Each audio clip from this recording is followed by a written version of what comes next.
Singapura tidak pun ada masalah, dia tetap ketat ya untuk semua warga asing yang datang.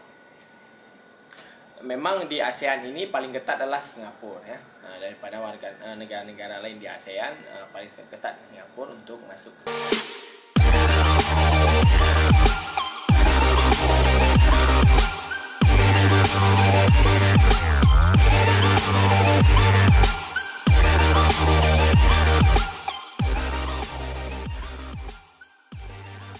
Assalamualaikum, ketemu lagi dengan kita di sini di channel Sahas Inisiatif. Ada Bang Deddy, ada saya. Hari ini kita mau ngobrolin isu seputar ini ya, Bang Deddy. Seminggu terakhir ada apa, Bang Deddy? Ya, kita akan membahas hari ini adalah di mana tentang Ustadz Somad ya. Ustadz Somad, pengalaman yang tidak mengenakan waktu berkunjung ke Singapura ya. Mungkin kita akan membahas dulu bagaimana sih Singapura ini ya. Singapura adalah satu negara di mana sangat ketat dalam warga asing, kedatangan warga asing ya. Ada beberapa pengalaman kawan-kawan pernah juga ditahan sampai berjam-jam di dalam ruangan 1x2 itulah ruangan paling angker bagi wisatawan traveling ke Singapura, karena Singapura dia sangat ketat dalam hal menjaga warganya. Terus kita bisa kebiasaan di negara-negara lain, ketat itu bagi warga-warga memang atau warga asing yang datang bermasalah, tapi ke Singapura tidak pun ada masalah, dia tetap ketat ya untuk semua warga asing yang datang. Memang di ASEAN ini paling ketat adalah Singapura ya, daripada warga negara-negara lain di ASEAN, paling ketat Singapura untuk masuk ke dalam suatu negara dia. Mungkin Kak Ipah juga pernah kan ditahan di Singapura ya beberapa tahun yang lalu waktu traveling ke Singapura. Kebiasaan di suatu negara untuk mendeportasi orang atau mencekal orang untuk masuk itu ada beberapa kriteria. Salah satunya misalnya dia mengganggu ketertiban umum di suatu negara, itu bisa juga dideportasi ya. Misalnya dia membuat kekacauan, membuat onar di negara tersebut, membuat suatu masalah yang memang nggak bisa dibilang pidana dan nggak bisa juga dibilang lain, tapi dia memang harus dideportasi. Yang pertama. Yang kedua, ada indikasi dia bergabung suatu organisasi terlarang, itu juga bisa dideportasi. Misalnya dia bergabung kepada organisasi memang yang tidak bisa ditoleransi. Terus yang ketiga adalah di mana dia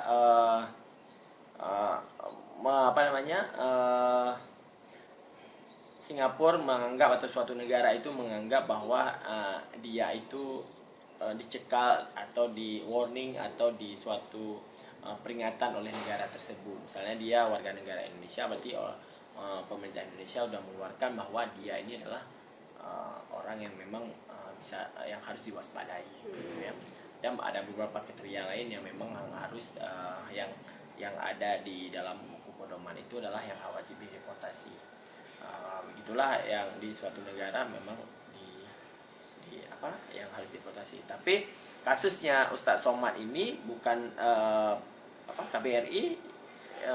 KBRI di Singapura mengatakan bahwa bukan dideportasi, melainkan tidak ada izin masuk ke dalam Singapura bagi Ustadz Somad, dikarenakan Ustadz Somad dalam hal liburan ke Singapura, dari Batam ke Singapura naik ferry, terus sampai ke Singapura, istri, anak-anaknya dan kawan dan sahabatnya sudah duluan lolos dari imigrasi, udah di stamp, udah dia semua. Terus tiba-tiba untuk Ustadz Somad pertama udah lolos, habis itu dipanggil kembali ya, dimasukin ke ruangan 1x2, terus di situ tidak diapa-apain, sampai akhirnya ditanya siapa kemari dan apa. Terus akhirnya jam jam 16 ferry terakhir dipulangkan ke Indonesia. Tapi pemerintah Singapura atau imigrasi Singapura mengatakan Ustadz Tomat tidak diizinkan masuk, bukan dideportasi. Itu. Kalau pengalaman Kak Ipah dulu waktu traveling ke Singapura kan pernah ditahan juga, gimana tuh Kak? Kalau saya Bang Dedi ya, mungkin kan waktu itu kan bareng ya sama kita. Kejadiannya itu bukan di ruangan 1x1 itu, makanya saya pernah dengar juga kan beberapa teman-teman kita yang memang ditempatkan di ruangan 1x1 itu. Nah kalau saya kayaknya ruangannya berbeda atau mungkin kasus saya yang berbeda. Jadi waktu itu kan kejadian pertama itu pas ngecek ini ya Bang Dedi, apa yang namanya pas cek paspor itu? Paspor di imigrasi ya, di custom. Di custom. Nah, pas di custom itu dicek, kemudian karena keduluan sama Bang Dedi dan teman-teman yang lain tuh udah ke depan ya. Kita berempat dan saya di paling belakang. Kebetulan sekali saya paling belakang ya. Kalau nggak salah kita dari Singapura ke Johor ya? Ke Johor, balik ke Malaysia kan. Itu padahal perjalanan pulang. Syukurnya itu perjalanan pulang Bang Dedi. Jadi di situ kondisi pertama adalah saya ini kan benar-benar kayak kita nggak punya klarifikasi dan misalnya pertanyaan kita nggak terjawab kan Mbak Didi, dan saya juga tahu persis kalau kondisinya kayak gitu kita nggak usah terlalu bertanya gitu. Nah saya menduga waktu itu pertama dia menatap mata, memang saya kan sebenarnya minus ya, tapi saya juga tahu orang lain juga ada kasus minus gitu ya. Nah saya minus tapi kondisinya waktu itu saya nggak pakai kacamata, nah kayak gitu. Nah saya merasa di situ karena dia berkali-kali coba ditatap lagi mata saya, coba ditatap lagi ini apa kameranya ya, maafkan kameranya berkali-kali. Nah saya menduga waktu itu karena ada mungkin di mata yang berubah mungkin ya. Nah udah di situ kemudian kan you follow me gitu kan, kamu ikut saya gitu. Kemudian saya ikut dia, si bagian imigrasi atau custom ini diganti oleh orang lain gitu. Dia yang memegang saya tuh memang dia yang ngantarin ke atas. Nah itu baiknya lagi dia bukan kayak nyerahin ke orang lain, memang dia yang nganterin. Jadi istilahnya apa yang ada di saya itu adalah dia yang tahu gitu kan. Nah kira kan dinaikin ke atas. Nah atas tuh kayak bener-bener atas lah nih. Tapi memang saya nggak konsen sekali tuh lantai berapa, tapi kayak bener-bener atas gitu. Kayaknya kalau nggak 14 mungkin 15 kali ya. Pas saya masuk ke dalam kantor, kayak hampir kayak kantor, pintunya memang kecil, tapi di dalamnya tuh luas kayak gitu. Nah saya makanya nggak kebayang yang 1x1 seperti Ustaz Somad atau beberapa teman-teman yang sempat di Singapura yang kayak gitu. Nah saya nggak kayak gitu. Nah, masuk ke ruangan itu, kalau saya bilang sih mirip-mirip kantor polisi, tapi nggak mungkin lah kan di bandara ada kantor polisi. Cuman semua berpakaian seragam warna hitam ya, hampir kayak hitam itu. Ada ibu-ibu, ada bapak-bapak, ada yang masih muda kayak gitu. Nah mereka dengan kayak bisa dibilang apakah klien atau apa, kayak satu orang pegang satu kayak gitu. Nah saya sama yang si bapak tadi gitu. Nah setelah di situ baru saya dibiarkan duduk di kursi. Nah bapak itu kayaknya turun ke bawah atau apalah, saya nggak tahu dia kerjain apa lagi. Intinya adalah saya melihat dia, entah dia kayak memang sudah waktunya ganti petugas atau memang karena dia mau pegang saya sendiri gitu, saya nggak tahu itu. Tapi setelah dari situ dia sudah pulang, dia sudah turun atau kemana saya nggak tahu. Nah duduk di situ yang lama Bang Dedi, mungkin Bang Dedi masih ingat ya, kayak hampir 5 jam, 7 jam atau bahkan lebih ya, karena kita mau naik bus gitu. Nah bus itu udah kayak lewat beberapa kali sehingga saya belum keluar. Nah di situ yang lama, tapi nggak diinterogasi atau apa Bang Dedi selama berjam-jam itu, nggak ada ngapa-ngapain, emang duduk saja. Tapi kondisinya memang kayaknya kita nggak terlalu bebasnya sih. Memang karena memang kondisi kita lagi di luar kan, memang HP kita nggak bisa diakses kan. Jadi otomatis saya juga nggak pegang HP, nggak yang kayak foto atau apa kan, nggak juga. Dan saya merasa kayak kondisinya kayaknya dilarang bawa HP gitu. Tapi beberapa yang lain yang duduk berbarengan dengan saya dengan bahasa Inggris terbatas kan saya coba bicara dengan mereka. Nah beberapa tuh kasusnya adalah mereka pekerja dari Malaysia ke Singapura. Ada yang kayak ras India gitu ya. Saya melihat kayak orang Bangladesh dan lain sebagainya. Mereka sepertinya tidak mempunyai visa kerja gitu. Jadi pas saya tanya sekilas itu gitu jawabannya. Yang lain lagi ada yang ininya sudah nggak kebaca gitu ya. Jadi beberapa kasus kayak gitu kayak make sense sih, masuk akal. Oh ya memang ada masalah di administrasi mereka. Nah ada satu yang nyentrik sekali, yang terlihat sekali oleh saya adalah dia pas ditanya, Bapak bekerja di negara kami, dengan bahasa Inggrisnya, Bapak bekerja di negara kami, masa Bapak tidak mau bayar visa untuk kami? Bapak gajinya berapa? Kayak gitu ya, dia tanya. Dia kan seperti sedikit merangkai kalimat ya, sepertinya dia nggak jujur gitu pas dia bilang gajinya berapa. Saya nggak ingat betul berapa gajinya, tapi waktu itu mereka masih nggak percaya. Telepon atasan bapak di Singapura siapa, kemudian dia telepon, kemudian dia cerita lah segala macam, kayaknya jaminan akhirnya si pemberi kerja itu gitu. Tapi dia juga nggak selesai. Nah, giliran pas saya gitu ya kan, saya masuk ke ruangan yang lebih kecil lagi. Di dalamnya itu bapak-bapak yang bisa ngomong bahasa Indonesia dengan baik dan benar, bukan bahasa Melayu dan juga bukan bahasa Inggris gitu. Ngapain mbak, nggak gitu kan, dia nanya ngapain mbak ke Singapura, kok cuma beberapa jam di Singapura. Nah, disitulah momen saya bisa menjelaskan gitu. Meskipun kan kayak kan teman-teman saya juga kayak gitu kan, kenapa nggak ditanya, kenapa saya aja, kan kita pasti ada pertanyaan kayak gitu. Tapi ya udahlah, saya jawab gitu. Ngapain? Lagi jalan-jalan, saya bilang. Oh iya, kenapa nggak nginap gitu. Terus saya bilang lah alasan-alasannya dari segi biaya jauh lebih murah nginap di Malaysia. Saya bilang makanya saya nggak, memang kita targetnya kita berempat, targetnya memang bukan nginap di Singapura. Jelaskanlah sampai sedetail itu. Di Singapura di kemana saja, kebetulan di dalam dompet saya masih ada map itu gitu yang saya pegang gitu. Kebetulan di dompet saya kan, saya jelasin ke sini, termasuk ke beberapa ikonnya Singapura gitu. Saya makan di sini, kemudian ke sini. Lengkap lah, istilahnya sudah sedetail mungkin lah dijelaskan. Kemudian dia tanya ada KTP gitu. Nah, karena dia nggak minta lagi paspor, udah pasti kan, kita kan udah pegang paspor dari di bawah kan udah ada paspor. Mbak pegang KTP, saya keluarin lagi di dompet tuh ada KTP. Memang KTP saya waktu itu agak bermasalah karena memang sempat hilang, Mbak Didi. Dia bilang kok KTP kayak gini, iya memang pernah hilang. Ya udahlah ya, udah terlanjur, ya udahlah saya jelasin. Ada identitas lain, kebetulan di dalam dompet saya kebetulan sekali masih banyak sekali identitas lain. Maksudnya masih ada SIM, ATM saya juga atas nama saya gitu kan, ada kartu kredit juga, dan lain sebagainya. Memang benar-benar saya geblok gitu kan, saya buka. Oh ini ATM, ini SIM saya, SIM-nya SIM A gitu kan, dan lain sebagainya. Udah habis itu dia pun nggak yang kayak besok-besok kalau pergi nggak ada pesan apa-apa, nggak menjelaskan bahwa ada salah gitu. Ya udah, kami cuma pengen ngobrol aja kayak gitu Bang Deddy. Ya kita benar-benar nggak tertekan sebenarnya kalau saya pribadi ya. Mungkin kasusnya beda dengan Ustaz Somad tadi. Tapi intinya adalah seperti Bang Deddy bilang tadi, benar ya, kayak Singapura memang lebih ketat ya Bang Deddy. Yeah. Atau kasus satu lagi Bang Deddy, karena saya juga punya waktu itu masih punya visa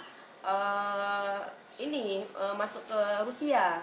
Paspor yang dulu tuh masih ada visa masuk Rusia. Nah, kita nggak tahu ya apa masalahnya. Sampai Kaipah keluar dari kita bisa lah kerengkengnya imigrasi Singapura, belum tahu apa kesalahannya atau apa, belum case-nya ya. Nah, pas turun ke bawah diantar sama mbak-mbak, bukan lagi si bapak tadi gitu. Jadi yang kayak ya kita juga nggak nanya lagi kan. Iya. Memang Singapura memang terkenal dengan imigrasinya yang saklek ya, baik di pelabuhan, di bandara maupun di terminal ya, atau di perbatasan dengan bus antara Johor sama Singapura. Memang ada beberapa kawan-kawan juga mengatakan bahwa ada yang ditaruh terus dalam kerengkeng tanpa ada interview, tanpa ada ditanya-tanya, terus beberapa jam kemudian dilepas, ya boleh kembali ke Singapura atau balik ke asalnya. Seperti yang kita melihat bahwa kejadian Ustaz Somad ini bukan kejadian pertama kali terjadi pada warga negara di Indonesia ya. Memang kita nggak tahu apakah seketat itukah pelakuan terhadap warga Indonesia ke Singapura, atau memang semua warga negara sama. Tapi kita juga melihat negara bertetangga begini ya, harus memang ada suatu ikatan emosional antara negara dengan negara ya. Kalau misalnya ini dibiarkan terlalu ini, makin banyak orang terbuang waktu sia-sia ditaruh di dalam kerengkeng 1,2 meter itu, dan tanpa ada pertanyaan, cuma melihat dari segi CCTV, habis itu dia keluar dia mengecek entah apa di dalam ruangan dia sampai 1-2 jam, malah ada kawan saya sampai 9 jam ditaruh di dalam kerengkeng itu hanya karena namanya satu gitu. Bisa ada namanya satu, ada namanya berbareng dengan nama-nama yang memang dicurigai oleh salah satu kelompok begitu ya. Makanya sekarang kita juga bingung masuk ke Singapura ini mau lewat mana yang aman. Tapi pengalaman saya paling aman itu lewat bandara, itu di pagi hari ya. Pagi subuh itu bisa masuk lewat bandara Changi, dari manapun itu agak lempeng imigrasinya daripada daripada dari Batam misalnya, dari Johor pakai bus ya, itu agak saklek karena Mungkin banyak ya, yang kelewat ya, ya, orang-orang yang mungkin yang di bandara, di bandara menganggap bahwa yang datang orang berduit mungkin ya, tapi kalau di dan nggak mungkin yang datang itu orang pencari kerja mungkin ya, tapi daripada kapal mungkin ada selundupan, terus ada hal yang lain memang yang harus dicurigai dan harus diketatkan. Tapi dengan kasusnya Ustadz Somad ini kita menganggap bahwa belum kuatnya diplomasi Indonesia terhadap negara-negara lain ya, itu yang menjadi garis bawahi. Tapi kita lagi mendengar atau misal apa sih statement selanjutnya oleh baik di KBRI di Singapura atau kedutaan besar Singapura di Indonesia ya, maupun ini kenapa bisa terjadi hal memilukan begitu terhadap warga Indonesia. Tidak khusus untuk Ustadz Somad sih sebenarnya, tapi secara keseluruhan warga Indonesia. Karena kan Bang Deddy kalau kita lihat ini karena beliau public figure ya, karena mungkin karena beliau Ustadz, tapi Ustadz Somad ada beberapa negara memang tidak diizinkan masuk ya. Kasus terakhir adalah di Timor Leste, itu juga nggak diizinkan masuk ke Timor Leste Ustadz Somad. Terus ada juga di Hong Kong ya, di tapi Eropa. Mungkin jauh lebih jelas gitu ya, loh Bang Deddy, belum yang bukan di bandara kemudian dipulangkan karena tidak ada izin masuk gitu kan, itu kan suatu yang kurang etis ya, kurang enak didengar gitu. Ya, makanya kita menunggu hasil dari investigasi daripada pemerintah Indonesia. Tapi KBRI di Singapura juga harus menekankan bahwa tidak berpuas hati dengan statement bahwa bukan dideportasi melainkan tidak diizinkan masuk ya. Dan banyak sekali memang warga negara Indonesia yang tidak diizinkan masuk ke Singapura biarpun itu melancong, dan kita juga nggak tahu permasalahannya apa. Tapi orang ini selalu mengatakan bahwa security keamanan negara kami tidak mengizinkan yang tersebut masuk ke dalam negaranya. Mungkin ya kita nggak tahu apa kriteria memang yang mencurigai oleh mereka yang tahu, dan mereka dan Tuhan yang tahu ya. Mungkin kayak gitu Kak ya. Benar Bang Deddy. Dari segi kita bilang kedekatan kan sebenarnya secara demografi ya istilahnya itu kan kita tetangga masih sama Singapura ya Bang Deddy. Tapi mereka dari hal budaya atau interpersonalnya beda sekali dengan kita ya Bang Deddy ya. Mungkin ya seperti pepatah pengamat mengatakan bahwa dia warga Cina di negara Melayu yang harus kuat ya, kayak misalnya Korea Utara di semenanjung Korea dia harus kuat daripada gempuran Korea Selatan.